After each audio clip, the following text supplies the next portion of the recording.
On behalf of all of the women who have been involved in this project, I want to first thank all of the women who entered into some incredibly brave space and shared their stories with us. We as a Synod are better for them. We as a church are better for them. We also want to give thanks for the men who did offer their voices for this project. The range of emotions that you saw in that video was raw and it was real, not because the men believed the statements themselves, but because they knew in saying them out loud how true and real it was.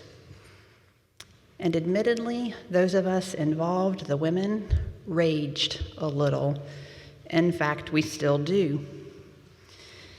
Seriously.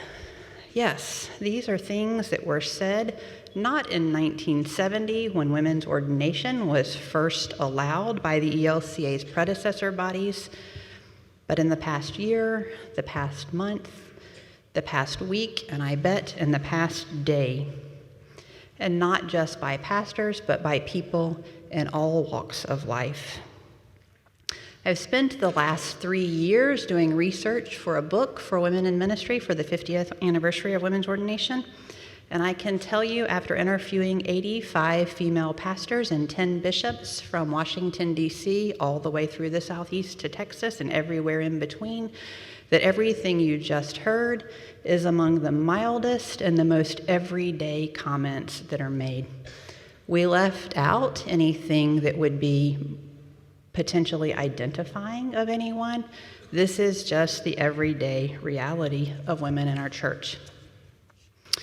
This video has paved the way for us to work together through the bishops, through Region 9, in an effort to make the world look different as we approach the 60th anniversary.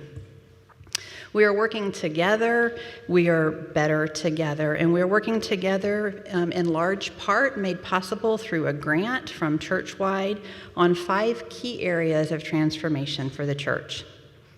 These 5 areas are call process, boundary training, candidacy, and leadership formation.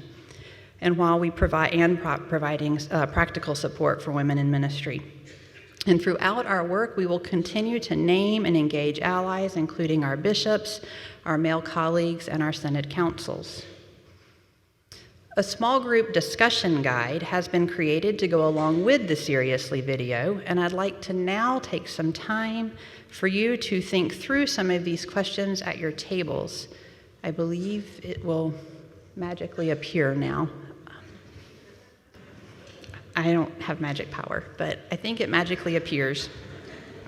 Some of the questions are, after nearly years of ordaining women, we still have a long way to go. So what surprised you or struck you in the video? Or, hold on to these, and if one strikes your fancy, just remember it to talk about in a minute.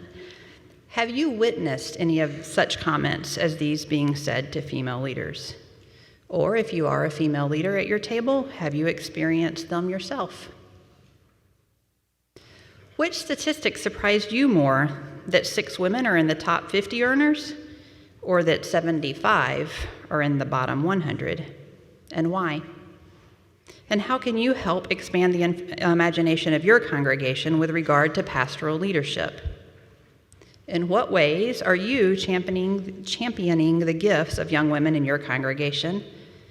And how else can your community be an advocate for all of God's children who experience the injustice of discrimination?